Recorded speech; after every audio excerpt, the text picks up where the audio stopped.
Hello guys, dito naman po tayo sa land tour. Ibili na po kami ng ticket guys. Ito po, daanan po natin kung ano meron sa loob. Ito na naman.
Guys, sinubukan namin mapadapo sa kamay namin yung butterfly. Yan. So, ayaw niya talaga. Oh. Yan, mamimit niyo yung... Kaya, pinicturean ko na lang yung butterfly.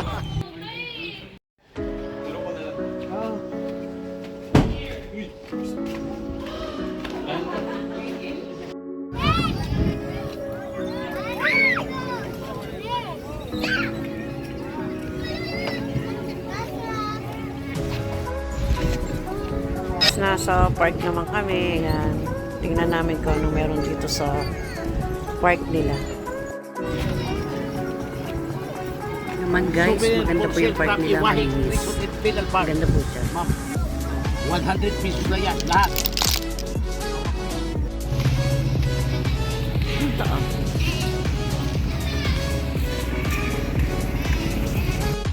Yan guys, punta naman po tayo sa simbahan. Kasi pagka po kami pumupunta sa isang lugar, una po namin pinupunta ng church para maglinis at magpasalamat. Tara, pasok na tayo.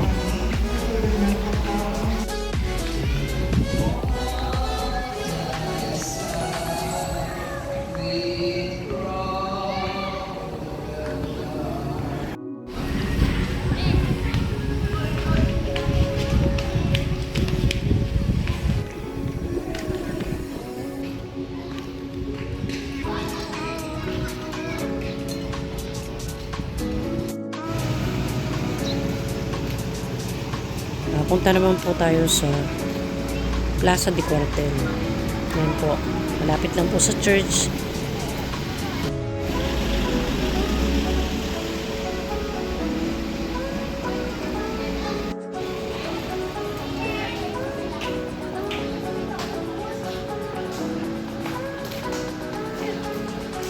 Okay guys, after this po, matapos to, pumunta po kami sa crocodile farm at sa underground water.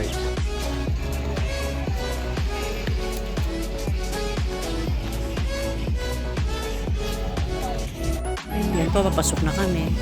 Guys, base po pala sa history, December 14, 1944. Minsan pala ito ay naging military base. Ito during World War II. Grabe pala guys, 150 American soldier prisoner pala yung sinunog dito hanggang sa mamatay ng mga Japanese soldier. Halaga pala tong lugar na to. So, nung araw pala ay gano'n ang nangyari. Kaya ito ay naging historical place. Guys, magandang mag-tour ka ng Baylan kasi marami ka palang matututunan. Yung mga historical nila, malalaman mo. At the same time guys, makakatulong ka pa. Thanks for watching guys.